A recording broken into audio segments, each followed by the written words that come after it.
오늘은 선한 목자라는 그러한 제목으로 함께 은혜를 나누고자 합니다. 홍승사에서 발간했던 책 중에 각설이 예수 이천우 목사 이야기가 있습니다. 이 각설이 예수의 저자인 이천우 목사는 기도할 때마다 예수님이 어떤 모습으로 자기가 상상하며 기도하냐면은 성화에 나오는 아주 멋지게 미남으로 잘생긴, 그리고 또한 금발을 하고 있는 이러한 예수님이 아니라 허름한 거지 차림에 그리고 깡통을 들고 있는 그러한 각설이 예수의 모습을 생각하며 하나님께 기도하고 있다고 합니다. 그 이유가 뭐냐면은 그는 7살 때에 어머니가 돌아가시고 그리고 12살 되어서 전국을 떠도는 거지가 되었습니다. 그러던 어느 날 서리꾼 이 깡패 패거리에게 잡혀서 그들에게 서리하는 법으로 훈련을 받게 됩니다.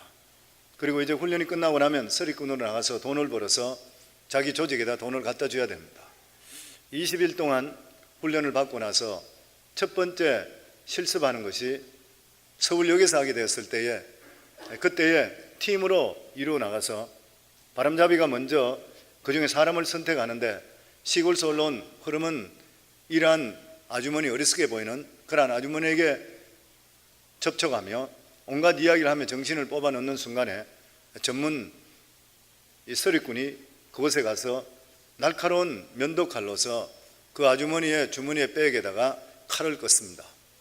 그리고 원래는 칼로서 찍고 나서 자기가 돈을 꺼내야 되는데 오늘은 실습하는 날이기 때문에 이 이천우 소년을 보내게 됩니다. 그래서 다 해놨으니까 너는 가서 손만 넣어서 빼내오라. 그렇게 해서 두려운 마음인데 두목이 가라 해서 그 아주머니에게 다가갑니다. 손을 넣으려고 하는 순간에 갑자기 어릴 때 주일학교 다닐 때에 주일학교 선생을 통해서 하나님께서는 도둑질하는 자를 미워하신다, 싫어하신다, 절대 도둑질하지 말라 말씀했다. 그 말씀이 갑자기 마음에 들면서 그렇게 할 수가 없었습니다. 그래서 그 아주머니에게 오히려 귓가에 대고 나서 아주머니, 돈주머니 조심하세요. 저는 서리꾼입니다. 지금 이 순간에 빨리 서리꾼이야 소리 지르세요. 그런데 이 아주머니가 시골에서 올라와서 무슨 말인지 못 알아듣고 거기서 당황하게 되고 결과적으로 이것 때문에 이천우라는 소년이 서리꾼이라는 것이 발각되게 되고 도망치게 됩니다. 두목이 전체 패거리를 다 소집하고 나서 자기 말대로 따르지 않았다고 해서 이 이천우 소년에게 사형 집행을 합니다. 사형 집행이라는 것은 그들이 하나 법적으로 전체 패거리가 다 모여들어서 린치하고 폭력을 행사해서 그리고 남산 쓰레기 야적장 유리들이 깨진 그 위에다 던져버리는 것입니다. 그래서 이천우 소년이 2번이나 사형 집행을 당합니다. 그리고 나서 정신을 잃어버렸는데 정신을 깨고 나니까 어느 조그마한 창고에 갇혀있는 모습을 봅니다. 온몸이 아프고 석신이 쑤시고 온몸이 핏덩어리가 됐습니다. 그가 내일 아침이 될 때는 또다시 내가 더 큰 힘든 일을 당하게 되니 여기서 내가 빠져나가지 못하면 죽을 것이라 그래 생각해서 엉금엉금 기어서 빠져나가서 무조건 불빛을 보고 도망갑니다. 그러다가 청량리역까지 가게 됐던 거예요. 청량리역이라는 것을 보며 그 앞에까지 갔을 때 거의 실신하게 됩니다. 그런데 이 피범벅이 되어 있는 이 소년에게 수많은 사람이 역에서 지나가는데도 불구하고 한 사람도 그에게 관심을 두지를 않았습니다. 그리고 그는 정말 정신을 잃어버리고 말았습니다. 그런데 그때에 각설이 거지 한 사람이 지나가다가 이 소년을 보게 됩니다. 그러면서 이 소년의 맥박을 짚어보니까 맥박이 거의 뛰질 않는 거예요. 그래서 가슴을 열어보니까 그리고 귀를 대니까 거의 미약하게 심장이 겨우 뛰고 있었습니다. 그를 데리고 자기의 집으로 아지트로 갑니다. 그리고 나서 몸에 박혀있는 유리들을 빼내기 시작했고 그리고 유리가루로 덮어서 있는 것을 혀로서 이 사람이 혀로서 자기가 유리가루를 닦아줍니다. 입술에 혀가 피가 나기 시작하고 다 헤어졌습니다. 그리고 시간이 지나고 나서 이 이천우 소년이 정신이 들게 되고 얼굴을 누군가 자기를 보고 있는데 보니까 미소를 띠고 있는데 각설이 거지였습니다. 내가 왜 여기 있습니까 했을 때에 이 각설이 거지가 그렇게 이야기합니다. 지금까지 있었던 자초지종에 대해서 이야기를 해줍니다. 그 이야기를 들으면서 이천우 소년은 이렇게 생각합니다. 만약에 예수님께 다시 인간의 모습으로 이 세상에 오신다면 지금 자기 앞에 있는 이 각설이 모습과 같을 것이라 그렇게 생각했습니다. 이 각설이야말로 청량리역에서 수많은 사람들이 광장에 자기가 넘어져 있는 것을 보는데도 불구하고 겉들어 보지 않았는데 자기 생명을 유일하게 살려준 생명의 은인이었기 때문인 것이에요. 그래서 이천우 목사님은 기도할 때마다 예수님이 각설이의 모습으로 자기 눈앞에 나타나기 시작했다는 것이에요. 사랑하는 성도님들, 성도님들은 예수님이 어떤 모습입니까? 오늘 성경에는 예수님을 양을 치는 선한 목자라 이렇게 말씀합니다. 성경은 예수님을 목자로 그리고 우리는 양으로 비유하고 있습니다. 우리 인간이 가장 비슷한 것이 양의 습성과 같다 그러죠. 양은 목자 없이 스스로 자생할 수 없는 그런 동물이라고 합니다. 양의 특징이 많이 나와 있는데 양은 속기를 잘하고 분별력이 희박하답니다. 그리고 넘어지면 잘 일어나지 못해서 목자가 꼭 이렇게 세워줘야지 일으킨다는 것이에요. 그리고 굉장히 고집이 세고 이기적이고 자기 멋대로 한답니다. 그리고 목자가 없으면 양은 각기 자기 먹이 찾는 것에만 정신이 팔려서 제멋대로 가서 무리에서 떠나버리는 것이에요. 그리고 방어력이 전혀 없는 동물이라 합니다. 죽을 때가 돼야지만이 마음을 내려놓고 온순해진다 그래요. 사람하고 너무 많이 닮았어요. 특히 양의 특징 중에 하나는 눈으로 보고 가는 것이 아니라 귀로 듣고 따라가는 것이에요. 그래서 목자와 양의 연결해주는 끈이 뭐냐면 목자의 음성입니다. 오늘 성경 말씀에 그 말씀이 있습니다. 3절부터 5절에 보면 문지기는 그를 위하여 문을 열고 양은 그의 음성을 듣나니 그가 자기 양의 이름을 각각 불러 인도하여 내느니라. 자기 양을 다 내어놓은 후에 앞서가면 양들이 그의 음성을 아는 구로 따라오되 타인의 음성은 알지 못하는 구로 타인을 따르지 아니하고 도리어 도망하느니라.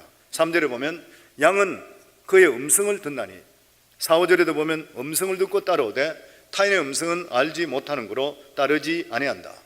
양과 목자의 관계는 목자의 음성을 통해서 하나가 되는 것이요.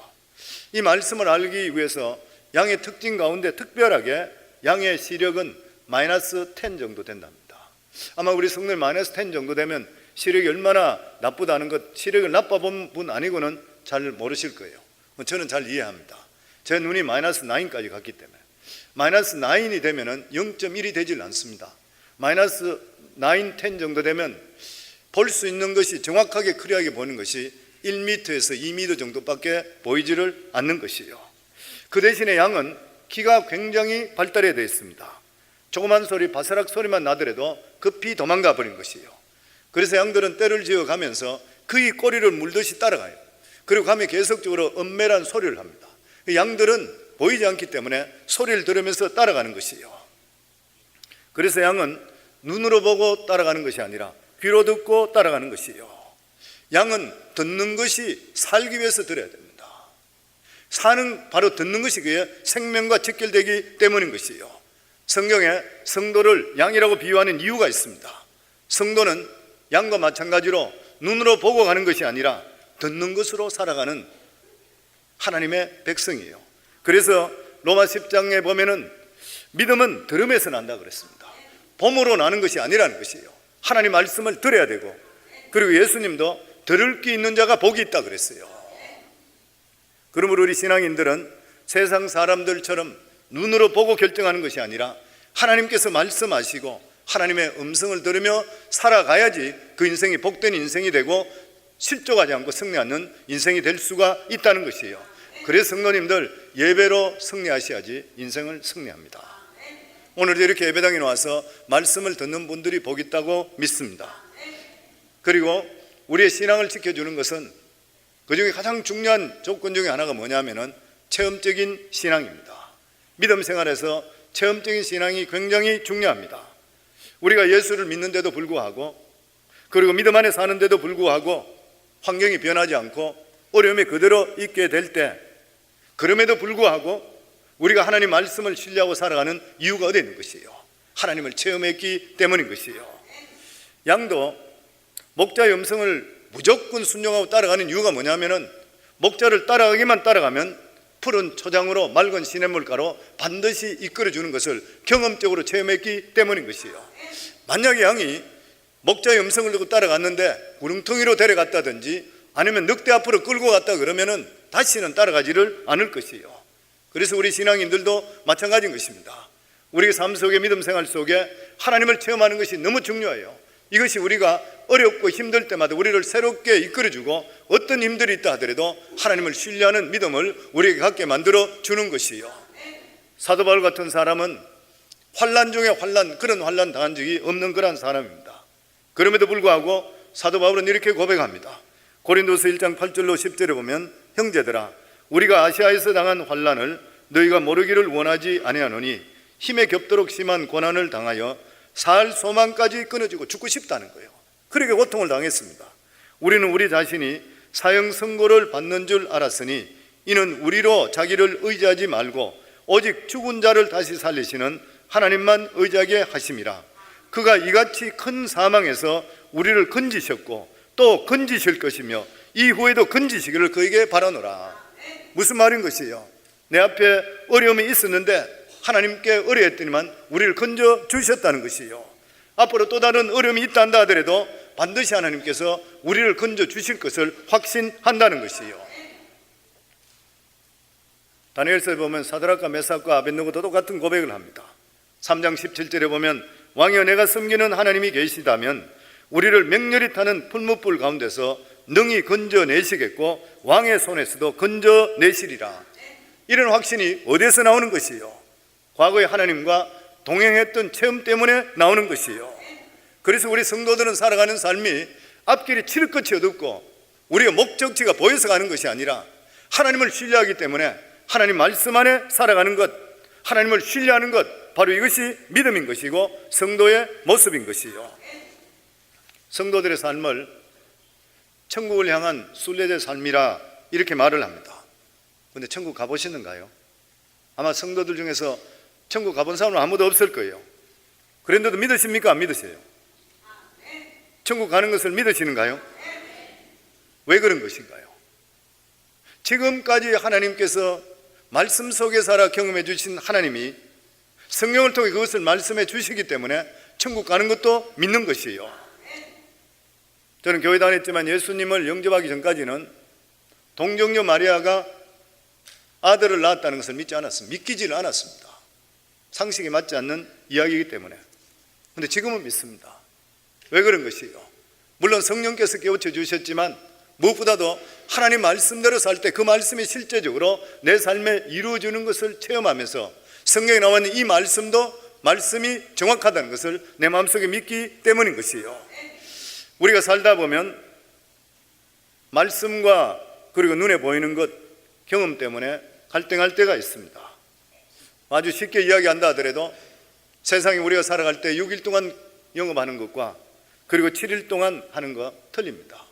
일주일 내내 일하면 돈을 더 벌 수가 있는 것이에요. 새벽기도도 나와서 새벽끝이 하나님께 나와서 기도하게 되면 하루 종일 일이 능률이 더러울 것 같이 생각을 합니다. 성경 말씀대로 10의 1조 하면 재산에 손해가 있을 것이라 해서 함부로 잘 하지를 못합니다. 그런데 이게 모두 다가 인간의 생각인 것이에요. 하나님께서 말씀하시기를 6일 동안 힘써 일하고 7일 때는 안식하라. 나머지는 내가 축복해 주시겠다. 그래서 시편 127편에도 보면 하나님께서 복을 주시지 않으면 너희가 아무리 열심히 한다 하더라도 헛것이라 이렇게 말씀해 주고 있습니다. 새벽을 깨우라 그랬습니다. 왜냐하면 성경에 새벽에 너를 도우러 내가 갈 것이라 성경 말씀에 우리에게 나타나고 있는 것이에요. 그리고 실제적으로 저희 교회는 1년 이상 새벽기도 하는 사람 치고 인생이 바뀌지 않은 사람, 하나님 주시는 복을 받지 않은 사람이 없는 것이에요. 그래서 우리가 늘 생각해야 될 것이 우리들은 주님의 양입니다. 주님은 우리의 목자인 것이에요. 우리들은 우리 생각대로 사는 것이 아니라 하나님의 주시는 말씀대로 살아야지 우리가 복을 받게 돼 있고 살 길이 생기게 되어 있다고 하는 것이에요. 양은 자기 눈에 보이는 것을 따라가는 것이 아니라 내 생각과 하나님 말씀이 상충되게 될 때는 하나님 말씀을 따라가는 것, 이것이 바로 우리가 사는 길이요 양이 사는 그러한 길인 것입니다. 그리고 이렇게 하나님의 은혜를 체험했다 하더라도 우리 삶 속에 예배로서 예배 중심적으로 바로 살지 못하게 될 때 자기도 모르는 사이에 영적인 세계에서 멀어지게 됩니다. 저희 성도님 중에 한 가정이 사업을 오랫동안 잘 했습니다. 하는데 하나님의 은혜를 체험했는 사람입니다. 살아계신 하나님을 실제적으로 체험했던 그런 사람. 그런데 사업에 너무 몰두해서 주일 성수는 했는 사람이에요. 주일날은 나옵니다. 그 외에는 일체 활동을 못합니다. 사업 때문에. 그런데 사업이 아주 잘 되고 이제는 나이가 많이 들어서 몇 년 후에 은퇴해야 되겠다 이렇게 생각하고 있었는데 가게를 지금 팔려고 생각하지 않았는데 누가 소개로 와서 사업을 자꾸 팔아라 해서 자기가 원하는 돈을 다 주면 팔겠다 이렇게 그냥 말을 던졌는데 상대편이 100% 그냥 그대로 다 줄 테니까 팔아라 그랬습니다. 그래서 자기가 계획했는 것보다 몇 년 일찍 사업을 팔게 되었습니다. 그리고 나서 사업도 다 정리되고 이랬으니까 이제부터 내가 하나님께 좀 헌신해야 되겠다. 찬양대도 쓰고 이제는 좀 이래야 되겠다. 그렇게 생각하면서 그동안 병원에 한 번도 간 적이 없으니까 병원에 가서 책값 좀 받아야 되겠구나. 그리고 병원에 가서 책값 받았더만 암이 나는 거예요. 암이 걸려버렸습니다. 그 소식을 듣고 나서 대성통곡합니다. 암이 걸렸다는 것 자체도 있지만 내가 하나님께 받았던 은혜가 너무나 많은, 하나님이 살아계신 걸 아는데도 불구하고 내가 지금 10수년 동안 살아가는 삶이 그 주일날 한 번 예배당에 갔다 오는 것밖에 내가 하나님 위해 했는 것이 하나도 없는 것이요. 자기 인생이 너무 원통한 것이요. 그리고 이제 무언가 좀 하려고 했는데 치유될지 모를 수 있는 그런 극한 암병에 걸려버렸어요. 성도님, 이것이 누구 이야기인 것이요? 우리 모두들의 이야기입니다. 우리 모두들의 이야기인 것이요. 사람이 돈을 벌고 거기서 몰두하게 되면은 하나님을 만나고 하나님을 체험했다 하더라도 하나님 보이지 않아요. 사업이 보이고 돈이 보이는 것이요. 그러다 세월 다 지나갑니다. 10수년 20년 다 지나가고 그리고 나서 정신 차릴 때는 어쩌면은 하나님께 헌신하지 못할 수도 있어요. 그렇기 때문에 성도님들, 저희들 삶을 돌아볼 수가 있어야 돼요.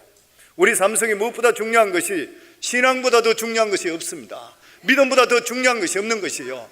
여기에 그의 나라와 그의 일을 먼저 구하게 될 때에 하나님께서 우리 인생도 복된 인생으로 만들어주고 가정도 복된 인생으로 만들어주고 모든 것들을 합력해 선을 이루어주시게 되어 있다고 하는 것이요. 그러면서 오늘 성경에 보면 선한 목자와 삭군 목자에 대해서 말씀합니다. 비유를 해놨습니다. 11절부터 15절에 보면 이렇게 말씀합니다. 나는 선한 목자라. 선한 목자는 양들을 위하여 목숨을 버리거니와 삭군은 목자가 아니요 양도 제 양이 아니라 이리가 오는 것을 보면 양을 버리고 달아나나니 이리가 양을 물어가고 또 해치느니라. 달아나는 것은 그가 삭군인 까닭에 양을 돌보지 아니함이나 나는 선한 목자라. 나는 내 양을 알고 양도 나를 아는 것이 아버지께서 나를 아시고 내가 아버지를 아는 것 같으니 나는 양을 위하여 목숨을 버리노라. 참된 목자와 삭군 목사의 차이가 뭐냐면 참된 목자의 관심은 생명에 있습니다. 삭군 목자는 자기 유익에 있는 것이요. 삭군 목자는 양이 어떻게 되든 자기가 유익되느냐 따라 행동합니다.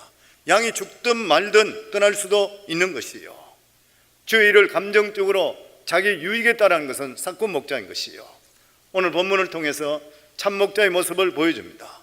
참 목자는 생명에 집중합니다. 예수님이 오신 이유가 뭡니까? 영혼을 살리기 위해서인 것이요. 그 나머지 일들은 부수적입니다. 예수님께서 500여의 기적을 일으킨 것도 병자를 일으켜 세운 것도 결과적으로 인생은 죽게 돼 있어요. 죽고 나면 영혼이 심판받는데 지옥으로 갈 것이냐 천국 갈 것이냐, 그래서 영혼이 멸망으로 떨어질 것이냐 아니면 천국을 갈 것이냐, 영혼만큼 더 중요한 것은 없는 것이요. 그래서 선한 목자는 영혼에 집중하는 것이요. 이 세상이 교회만이 할 수 있는 일이 무엇입니까? 영혼 구원입니다. 생명 살리는 것이요. 그래서 교회는 끊임없이 복음이 전거되어야 하고 생명을 살릴 수가 있어야 되는 것이요. 강단에서는 끊임없이 복음이 전거될 수가 있어야 돼요. 카피라이터로 있는 이만재 씨가 수백 명의 젊은이들 조사로 설문조사를 하면서 왜 사람들이 교회에 오지 않나 77가지 제목의 교회 가지 않는 이유라는 책이 나온 적이 있습니다. 그 책 중에 큰 이유 중에 하나가 기독교가 너무 배타적이고 다른 종교를 존경하지 않는다. 내 이웃을 내 몸같이 사랑하라 했는데 이웃이라 하면은 이웃 종교도 포함되는 것인데 기독교는 너무 이기적이기 때문에 나는 교회에 안 간다. 그렇게 대답하는 청년들이 뜻밖에도 너무 많았다는 것이에요. 그런데 이 청년들이 착각하고 있는 것이 무엇입니까? 사랑하고 존경하는 것과 진리 주장하는 것은 완전히 다른 것이에요. 이 두 가지를 혼돈해서 안 되는 것이에요. 우리는 타 종교의 지도자를 존경합니다. 훌륭한 분들이 참 많이 있습니다. 각 종교도 나름대로 진리를 이야기하고 있습니다. 그러나 하나님께서 우리에게 말씀하시는 구원의 진리는 오직 길이요 진리요 생명 대신 예수 그리스도밖에 없는 것이요. 이것은 결코 타협할 수 없는 진리인 것이요. 이 세상의 천하 인간에게 구원받을 만한 다른 이름을 우리에게 주신 적이 없는 것이요. 그래서 사랑하는 것, 포용하는 것과 진리는 다른 것이요. 이 진리를 잘못 택하게 되면은 나중에 가서 실컷 믿었는데 지옥 떨어지는 거예요. 이게 어떻게 타협이 가능한 것이요. 예수님께 자신이 이 세상에 오신 목적을 우리에게 분명히 말씀합니다. 오늘 10절 말씀을 보면 도둑이 오는 것은 도둑질하고 죽이고 멸망시키는 것뿐이요 내가 온 것은 양으로 생명을 얻고 더 풍성히 얻게 하려 하심이라. 성경 전체로서 예수님께서 예수 그리스도의 이 세상에 오신 사명 선언문의 이 10장 10절의 말씀이요. 도둑이 오는 것은 도둑질하고 죽이고 멸망시키는 것뿐이요 사단이 이 세상에 온 것은 우리 인간을 죽이고 멸망시키는 것뿐이요 예수 그리스도께 올 것은 양으로 생명을 얻게 하고 더 풍성히 얻게 하려 하심이라. 예수님의 사명은 멸망하는 짐승 같은 우리 인간들을 예수 그리스도의 보혈의 공로를 통해서 제사함받고 영원한 생명을 얻게 하시고 하나님 은혜 속에 들어올 때 아브라함의 축복이 회복되어서 이 세상에 영적으로 육적으로 살아가면서 풍성한 복을 받기 위함인 것이라. 저는 우리 성황교회 성도님들 모두 다가 부자가 다 되기를 주의 이름으로 축원합니다. 일부 예배 때 제가 부자 되기 축원합니다 그러니까 설교에 저희를 잘 몰라서 굉장히 조심스럽게 대답을 안 하시더라고요. 한 몇 분만 아멘 하시는 것 같아요. 그래서 내가 아멘 하는 건 믿음대로 될지어다 그랬어요. 저는 우리 성황교회 성도님들 부자가 되기를 주의 이름으로 축원합니다. 롤스로이스도 좀 타시고 전에 말씀드렸듯이 자가용 비행기도 타서 저도 한번 태워주시고 미국 각 지역에 집들도 좀 많이 사놓고 워싱턴 지역에도 집도 한 20채 30채 사고 제 아들 친구가 보니까 자기 아버지가 뉴욕에 있는데 굉장히 부자인가 봐요. 맥클리가 그레이폴스 쪽에 한 집이 한 4, 500만 불짜리 정도 되는 이상 되는 집을 있는데 새 집을 분양할 때 새 집을 지었는데 1년에 일주일에서 2주밖에 안 산다 그래요. 그 집에 나머지는 관리자가 있다 그래요. 집들이 엄청스럽게 많다 그래요. 부자가 된 것이 뭐가 잘못되었습니까? 부자 됐다고 누가 뭐라 그러는가요? 부자 된 것이 잘못입니까? 성도님들 부자든지 가난하든지 예수 안 믿으면 지옥 가요. 너무 가난해서 월페어 받게 되면 정부에 요즘 시민권도 잘 못 받아요.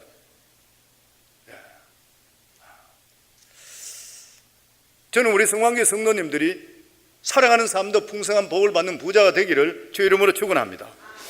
그런데 성도의 다른 점이 무엇인 것이요? 성도의 다른 점이 무엇입니까? 모든 것을 누릴 수 있는데도 불구하고 그렇게 하지 않는 능력을 가진 것이 바로 성도들인 것이요.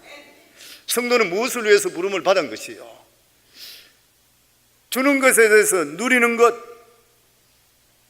여기서 능력이 나타나는 것이 아니라 우리에게 허락하신 것 중에서 일부분만 우리가 사용하고 나머지 많은 능력을 통해서 수많은 영혼들을 주께로 돌아올 수 있는데 이런 일에 투자할 수 있는 것이 바로 성도들의 능력인 것이요. 그래서 저는 우리 성도님들 모두 다가 큰 부자가 되기를 주의 이름으로 축원합니다.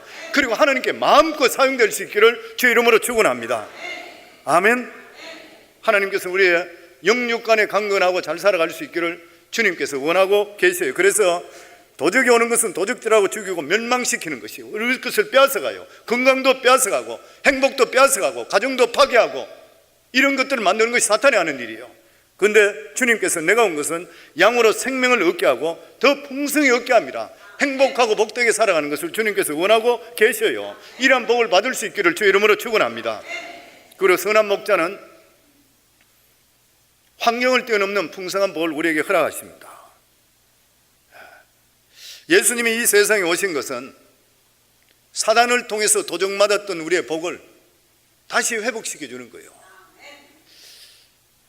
사단이 오게 되면은 무엇이든지 빼앗아가 버립니다.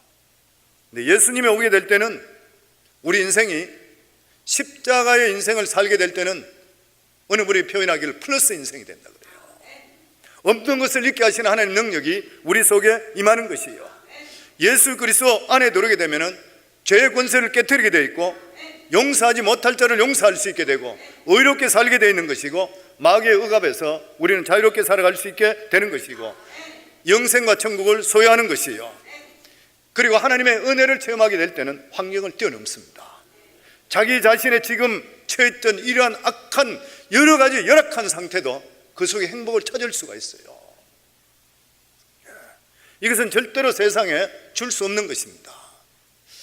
아마 우리 성도님들께서 옛날에 나왔는 책인데 낮은 대로 임하소서, 안요한 목사님 이야기 아마 들어보신 분도 많이 있을 거예요.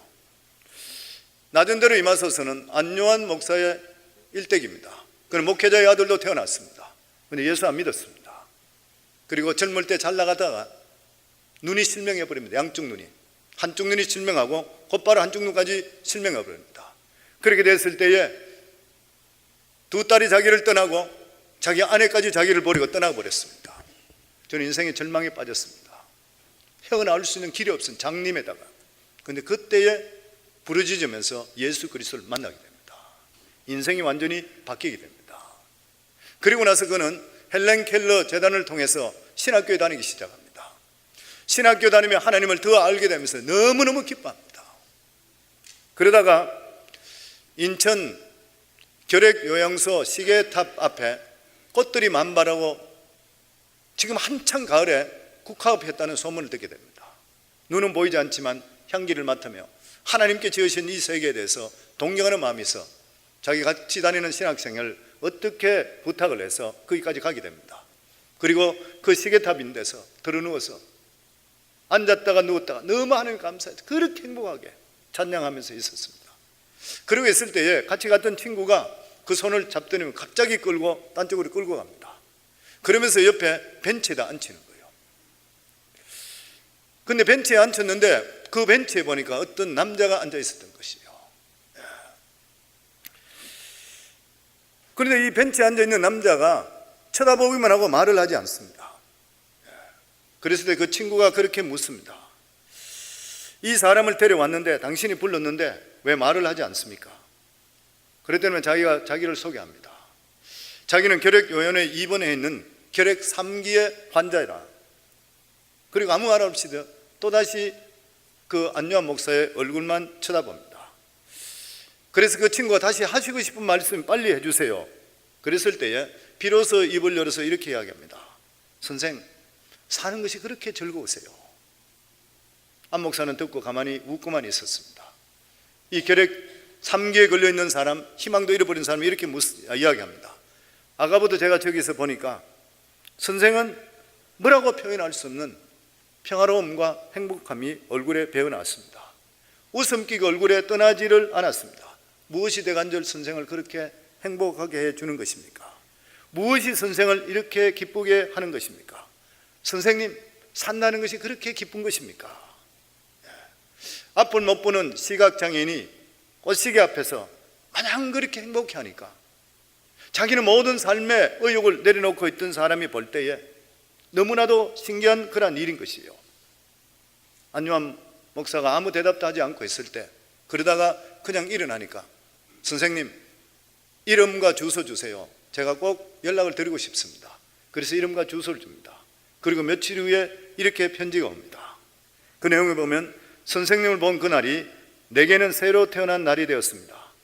저는 3기 결핵 환자로서 아무리 약을 복용해도 병이 나을 기미가 보이지 않았기 때문에 완전히 생을 포기하고 절망하고 있는데, 눈먼 사람이 그처럼 행복해하는 걸 보고도 저는 다시 살아야 되겠다는 의욕을 갖게 되었습니다. 그래서 이제는 약도 열심히 먹기 시작했습니다. 기분도 훨씬 좋아졌습니다. 근데 하나 묻겠습니다.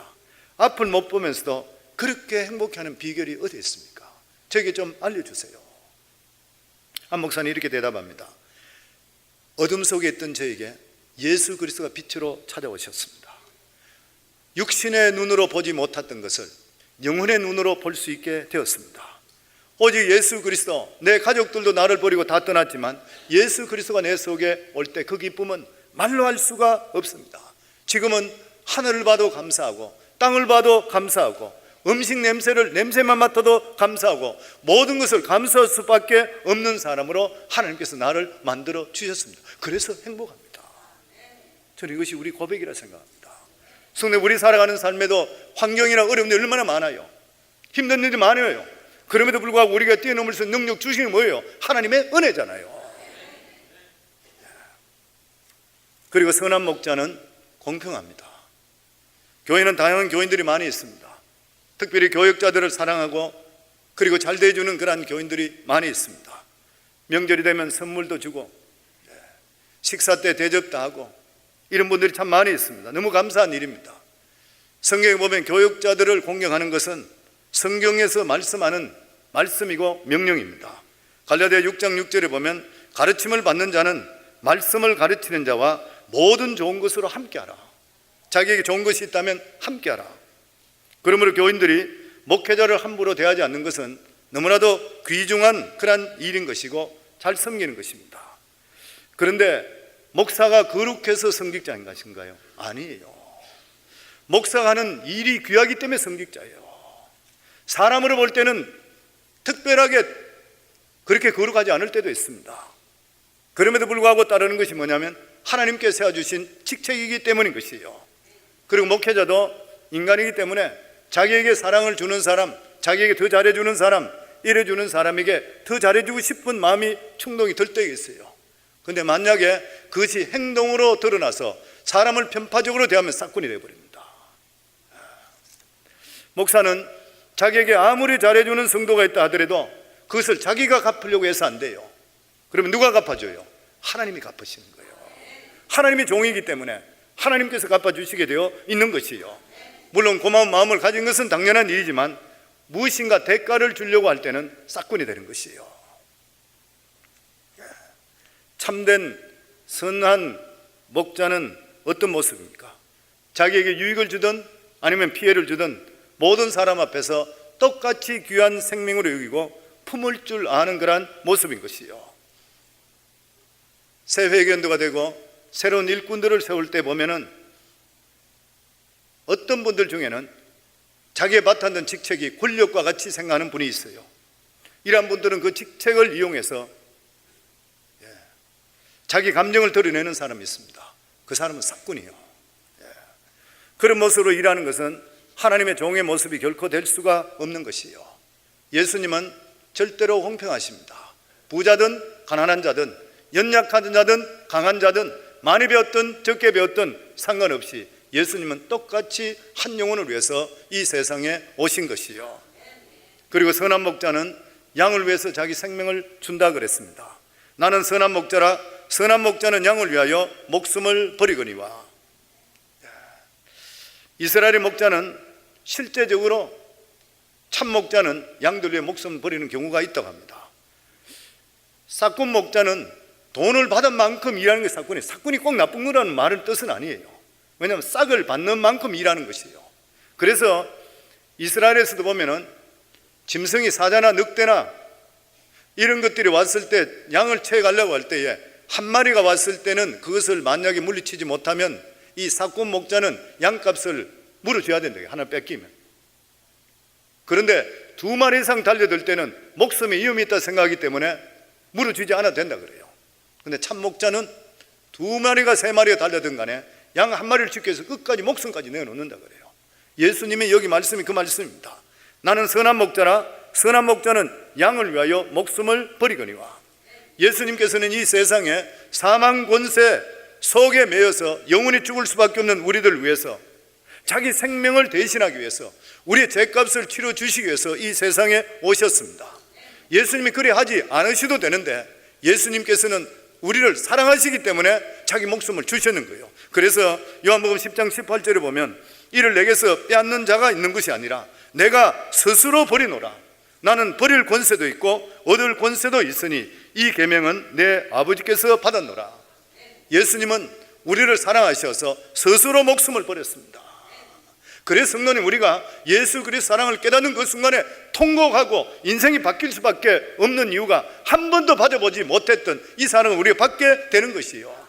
예수님은 자기가 우리의 생명을 위해서 예수님 생명을 대신 우리에게 허락하셨습니다. 그리고 마지막으로 선한 목자는 우리를 이해하십니다.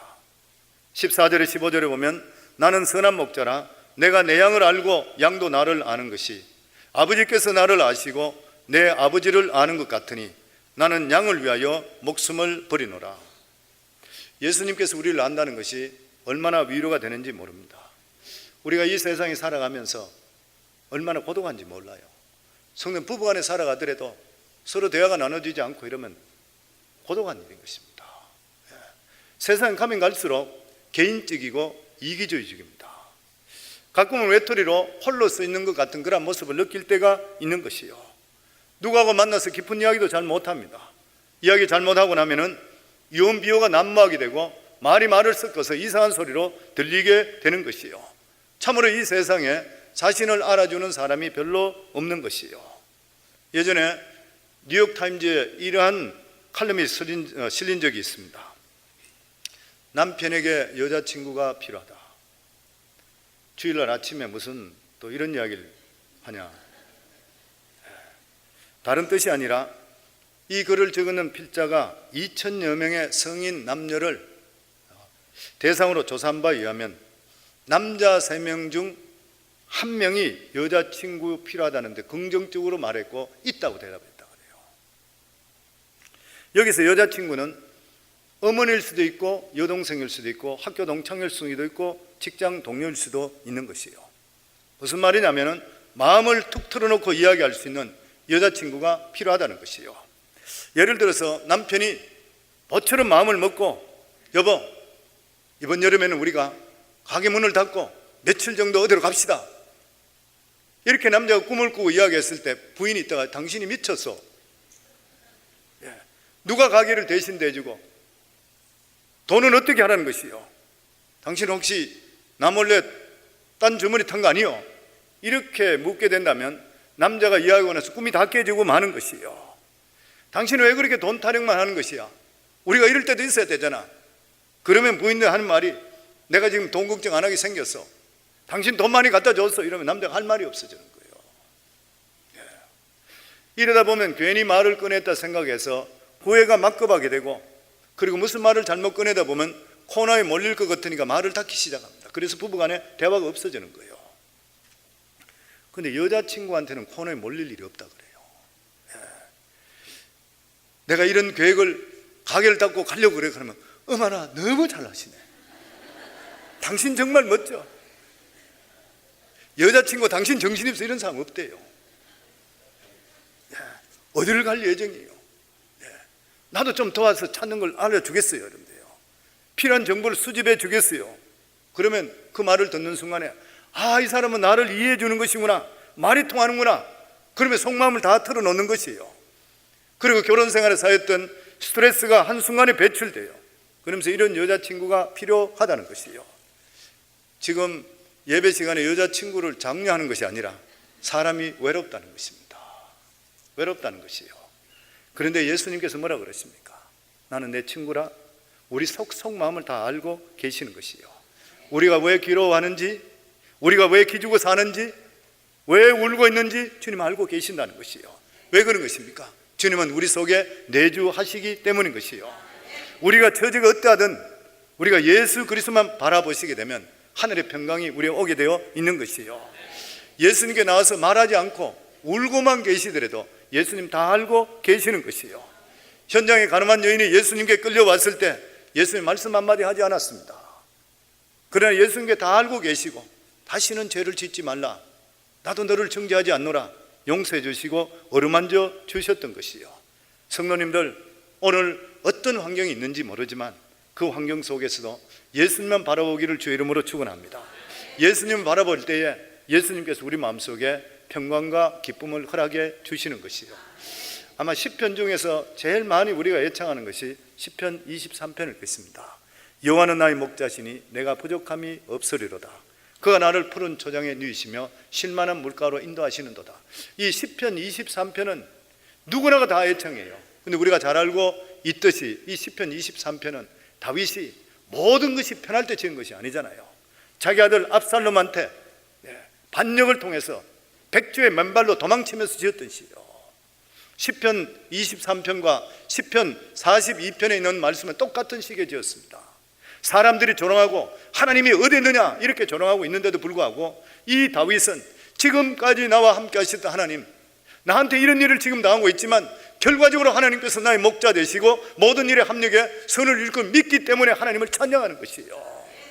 사랑하는 성도님들, 예수님은 이 세상에 오신 것이 우리를 정죄하러 오신 것이 아니라 우리를 살려주시기 위해서입니다. 우리에게 영원한 생명을 주실 뿐만 아니라 풍성한 복을 허락해 주시기 위해서 이 세상에 오셨습니다. 오늘 오신 성도님들, 어떤 환경이 있다 하더라도 예수님을 사랑하시고 신뢰하기를 주의 이름으로 축원합니다. 우리 눈에 보이지 않는다 하더라도 주님께서 우리를 지키시고 우리를 인도해 주셔서 모든 일에 합력의 선을 이루시는 하나님을 우리 모두 다 경험할 수 있기를 주의 이름으로 축원합니다.